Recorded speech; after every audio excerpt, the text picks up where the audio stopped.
na po kayo at saan po kayo nakatira?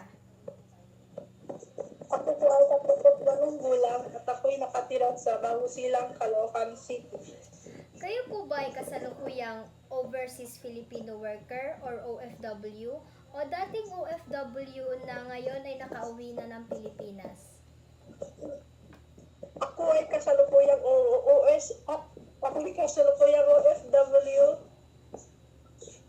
sa kalukuyang nakauwi sa Pinas. Saang bansa naman po ito? Sa bansang Middle East, Riyadh. Meron po akong ilang mga katanungan para sa inyo. Ano yun? Ang unang tanong ay, bakit mo po napiling magtrabaho sa ibang bansa? Napili kong magtrabaho sa ibang bansa. Gusto kong maranasan paano matuto ng kanilang kultura sa Middle East tulad ng Arabic na lingwahe. Ikalawang tanong, ano-ano naman po ang karanasan ninyo sa pagtatrabaho sa abroad? Ang karanasan ko sa Middle East, as a OFW, swerte din ako sa amo ko.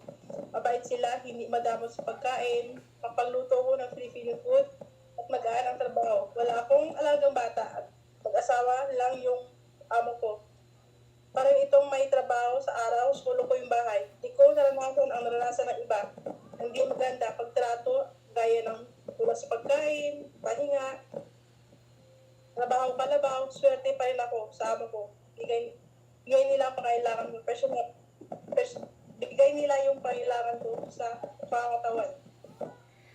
Ikatlong tanong, ano ang magandang naidulot sa inyo o sa iyong pamilya ang pagtatrabaho sa ibang bansa? Ang naitulot ko sa pagtrabaho sa ibang bansa ay napakalaki tulad ng OFW, contribution sa ekonomiya ng ating bansa, sa pangailangan ng aking pamilya. Yun ay, nakikita ko nga. Yun lamang po at maraming salamat dahil pinaunlakan mo ang aking paanyaya. Saludo po ako sa inyong mga overseas Filipino workers.